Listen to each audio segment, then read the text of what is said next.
নমস্কার বন্ধুরা, দীপার রান্নাঘরে সবাইকে স্বাগত জানিয়ে আজ আমি নিয়ে চলে এসেছি মোচার একটা দারুণ রেসিপি, যেটা বাঙালিদের অনেকেরই প্রিয়।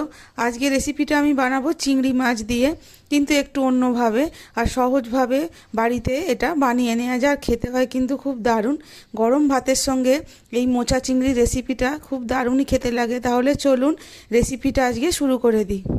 মোচা চিংড়ির জন্য দেখুন আমি এখানে একটা কাঁঠালি করার ছোট সাইজের মোচা নিয়ে নিয়েছি।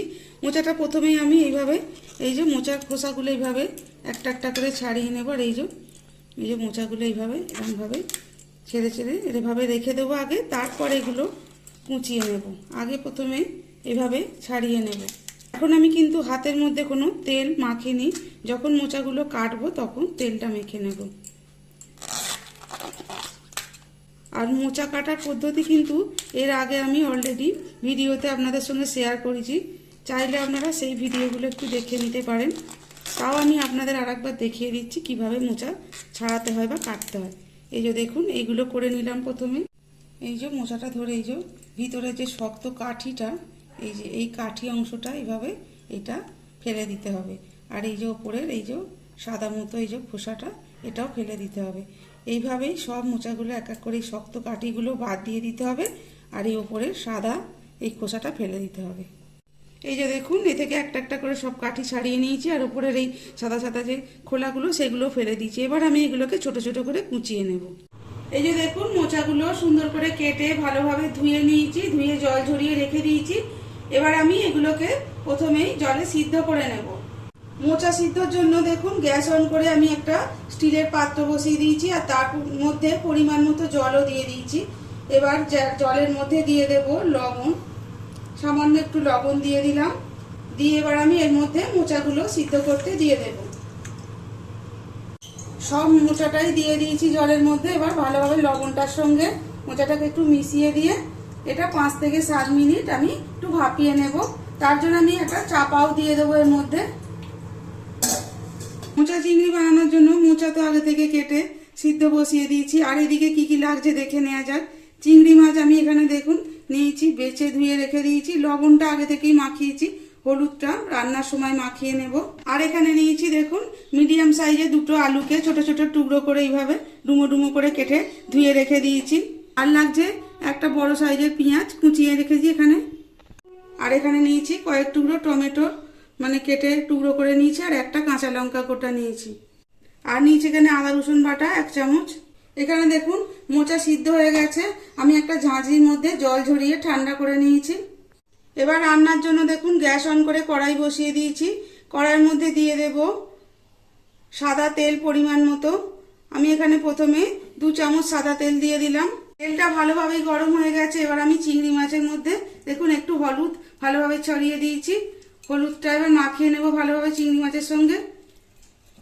এবার চিংড়ি মাছগুলো ভেজে নেব। প্রথমে চিংড়ি মাছগুলো উল্টে পাল্টে এই 2 থেকে 3 মিনিটের মতো একটু ভেজে নেব। বেশি ভাজবো না, চিংড়ি মাছ আবার বেশি ভাজলে কিন্তু শক্ত হয়ে যায়। চিংড়ি মাছগুলো কিন্তু ভেজে নেওয়া হয়ে গেছে। এবার আমি এগুলো তেল থেকে তুলে নেব, নিয়ে এক সাইডে রেখে দেব। এবার ওই চিংড়ি মাছ ভাজার তেল যে ছিল তার মধ্যেই আরো 2 চামচ তেল যোগ করে দিয়েছি। এবার তার মধ্যে দিয়ে দেবো ফোড়নের জন্য একটা তেজপাতাকে 2 টুকরো করে, আর দিয়ে দেবো একটা শুকনো লঙ্কাকে এরকম ভাবে টুকরো করে, আর দিয়ে দেবো গোটা জিরে 1 চামচ। এবার ফোড়নটা একটু নাড়াচাড়া করে ভেজে নেব। এবার দিয়ে দেবো পেঁয়াজ কুচিটা। পেঁয়াজ কুচিটা একটু লাল লাল করে ভেজে নেব। এইভাবে কিন্তু বাড়িতে আপনারা একবার মোচা চিংড়ি বানিয়ে দেখবেন, খেতে হয় কিন্তু খুব দারুণ। পেঁয়াজটা একটু লাল লাল করে ভাজবো প্রথমে। পেঁয়াজটার মধ্যে দেখুন একটা সুন্দর কালার চলে এসছে। এবার আমি এর মধ্যে দিয়ে দেব কেটে রাখা আলুটা। আলুটা দেওয়ার সাথে সাথে এর মধ্যে দিয়ে দেব সামান্য একটু লবণ আর একটুখানি হলুদ গুঁড়ো। এবার লবণ আর হলুদটা আলুর সাথে ভালোভাবে মিশিয়ে নেব। এইভাবে আলুটা ভাজলে কি হয়, আলুটার মধ্যে লবণ হলুদটা ভালোভাবে চলে যায়, আলুটা তাড়াতাড়ি সিদ্ধও হয়ে যায়। এবার গ্যাসের ফ্লেমটাকে কিন্তু আমি লোতে করে দিয়ে এটা চাপা দিয়ে 2 থেকে 3 মিনিট একটু হতে দেব, তাতে আলুটা ভালোভাবে ভাজাও হবে আর সিদ্ধও হয়ে যাবে। এবার ঢাকনাটা খুলে দেব। দেখুন আলুটা ভালোভাবে ভাজাও হয়ে গেছে, আর দেখুন কতটা নরম হয়ে গেছে। এই দেখুন মোটামুটি 70% সিদ্ধ হয়েই গেছে। এবার তো রান্না হতে হতে যেটুকু আলুটা সিদ্ধ হওয়ার বাকি আছে সেটা হবে। এবার আমি এর মধ্যে দিয়ে দেব আদা রসুন বাটাটা, তারপর দিয়ে দেব স্বাদ অনুযায়ী লবণ। আলুটা ভাজার সময় কিন্তু লবণ দিয়েছিলাম, সেটা মাথায় রেখেই লবণটা আমি এখানে দিলাম। আর দিয়ে দেব জিরে গুঁড়ো হাফ চা চামচের একটু বেশি, ধনে গুঁড়ো দিয়ে দেবো হাফ চা চামচ, আর ঝালটা আপনারা আপনাদের স্বাদ অনুযায়ী দেবেন। আমি এখানে হাফ চা চামচ লঙ্কার গুঁড়ো দিয়েছি। আর দেবো এখানে হলুদ গুঁড়ো হাফ চা চামচ। আর দিয়ে দেবো এখানে এই দেখুন টমেটো কুচিটা, আর যে কাঁচা লঙ্কাটা নিয়েছিলাম সেটাকে 2 টুকরো করে নিয়েছি। এবার সমস্ত কিছু আলুর সাথে ভালো করে কষিয়ে নেব। গুঁড়ো মশলাগুলো, আদা রসুন বাটাটা যে দিয়েছি সেগুলো দিয়ে ভালোভাবে এইভাবে নাড়াচাড়া করে কষিয়ে নেব। গ্যাসের ফ্লেমটা কিন্তু এখন লোতেই করা আছে।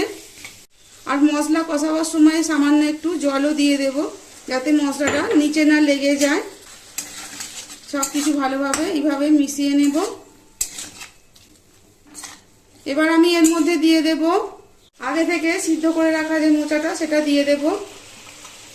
এবার মোচার সাথে সব কিছু ভালোভাবে মিশিয়ে নেব এইভাবে।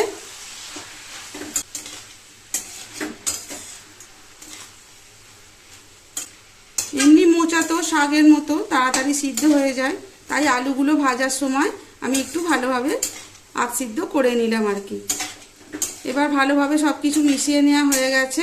এবার দিয়ে দেব পরিমাণ মতো জল। এই বাটির মাপ করে 2 বাটি জল দিলাম, বেশি জল দেওয়ার দরকার নেই। এবার আমি এটা ঢাকা চাপা দিয়ে গ্যাসের ফ্লেমটা মিডিয়াম টু লোতে করে দিয়ে 5 থেকে 7 মিনিট হতে দেব। এবার ঢাকনাটা খুলে দেব। দেখুন আলুগুলো ভালোভাবে সিদ্ধ হয়ে গেছে এই যে, আর মোচাটা মোটামুটি হয়ে এসছে। এবার আমি এর মধ্যে দিয়ে দেব আগে থেকে ভেজে রাখা চিংড়ি মাছগুলো। চিংড়ি মাছগুলো সমস্ত কিছুর সাথে ভালোভাবে মিশিয়ে দেব, যাতে চিংড়ি মাছের মধ্যে সমস্ত রান্নার ফ্লেভারটা চলে যায়। এভাবে মিশিয়ে দেব। এবার গ্যাসের ফ্লেমটা আমি এখন হাইতে করে দেব, যাতে যেটুকু জল আছে একটু শুকনো হয়ে যায় জলটা। এই মোচা চিংড়িটা একটু শুকনো শুকনোই হয়।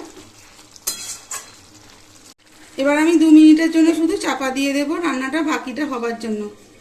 2 মিনিট পর ফিরে এলাম। এবার আমি ঢাকাটা খুলে দেব। মোচা চিংড়ি কিন্তু আমাদের পুরো তৈরি হয়ে গেছে পরিবেশনের জন্য। শুধু নামানোর আগে এই যে দেখুন আলুগুলো এইভাবে খুন্তি দিয়ে এইভাবে কড়ার সাইডে একটু ম্যাশ করে দিলে বেশ একটু ঘন্ট ঘন্ট মতো হয়। মোচাটা বেশ ভালো গ্রেভি গ্রেভি মতো হয়ে যায়। এইভাবে আলুগুলোকে খুন্তি দিয়ে একটু ঘেঁটে দেব। ব্যাস তৈরি হয়ে গেছে আজকের রেসিপি মোচা চিংড়ি। শুধু নামানোর আগে দিয়ে দেব একটু গাওয়া ঘি ওপর থেকে ছড়িয়ে। এই উপকরণগুলো না দিলে কিন্তু এই রেসিপিটা সম্পূর্ণ হবে না। আর দিয়ে দেব একটু গরম মশলার গুঁড়ো। এবার ঘি আর গরম মশলাটা একটু মিশিয়ে দেব।